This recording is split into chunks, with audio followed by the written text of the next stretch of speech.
আসসালামু আলাইকুম। ভাইয়া অনেক সুন্দর একটা কমেন্ট করছেন, দুইটা কমেন্ট করছেন। তো প্রথমটা তো দেখছি যে আমাকে পাইলে আপনার যে কি মন চাই, আচ্ছা যাই হোক। তো এখন এটা বলতেছেন পাইলে বুঝাই দিতাম। তো এখন এখন আছে না, আমি তো আমার নাম মোসাম্মদ সোনিয়া আক্তার রানী। আর আমি আছি বর্তমান সৌদি আরব মদিনাতে। আমার বাড়ি ঢাকা গাজীপুর, শ্রীপুর থানা। সব পরিচয় দিয়ে দিলাম আপনাকে। ভালোভাবেই বলতেছি, যেহেতু আপনি আমাকে পাইলে বুঝাই দিতেন। তো আপনি যদি প্রবাসে থাকেন তাহলে তার কিছু করার নাই। বাট বাংলাদেশে আমার ঠিকানা দিয়ে দিলাম। তো যখন আমি দেশে বেশি দিন আর নাই, কিছুদিন পরে দেশে যাব। তো আমি যদি দেশে যাই, তো আপনার আপনার আমার বাড়িতে আপনার দাওয়াত রইলো। আর যদি আপনি বলেন যে আপনার বাড়িতে আমার দাওয়াত দিবেন, তাহলে তো আমি অবশ্যই আসবো। কারণ মুসলিম মুসলিম বাই বাই। আমি মুসলিম, আমি মুসলমান ঘরের সন্তান। তো এখন আমি কি আমার ভাইয়াকে নিয়ে যাব, না আমার বন্ধুকে নিয়ে যাব, না আমার স্বামীকে নিয়ে যাব, একটু বললেন না। আমি একাই যাব।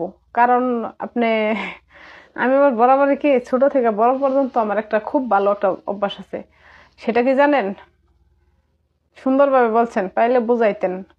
আমি আবার একটু কম বুঝি সবসময়, বুঝেন না? এজন্য আছে না, অনেকে পাগল টাগলও ডাকে, অনেকে পাগল কয়েও ডাকে। কালকে একটা রিপ্লাই ভিডিও দিছিলাম, সেটাতে পাগলই বলছিল, মেন্টাল বলছিল।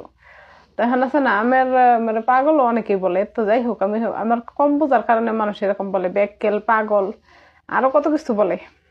তো এখন আপনি বুঝায় দিবেন, এতেও ভালোই হয়েছে।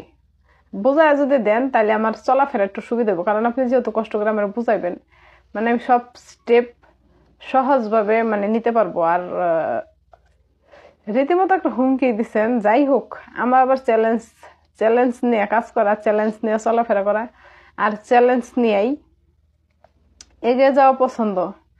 আর বলবেন যে তুমি একটা মেয়ে হয়ে এত মানে এরকম ভাবে বলো কিভাবে? শুনেন, মেয়ে আর ছেলে নাই। কয় না যে বাংলায় একটা প্রবাদ আছে, চাচা আগে তুই তোর নিজের প্রাণ বাঁচা। এখন আছে না, এখন দেখা যাইতেছে কি যে আমার আমার নিয়ে তো অনেকে দেখা যাইতেছে, অনেকের চিন্তা ভাবনা, অনেকের অনেক রকমের ফিল, অনেকের অনেক রকমের ফিলিংস, অনেকের অনেক রকমের মানে আমার নিয়ে তো মানুষের ভাবনার শেষ নাই। তখন আমি দেখতেছি কি যে আমার নিজের নিয়ে নিজের চিন্তা ভাবনা করার দরকার নেই। কারণ আমার প্রতিবেশীরা তারাই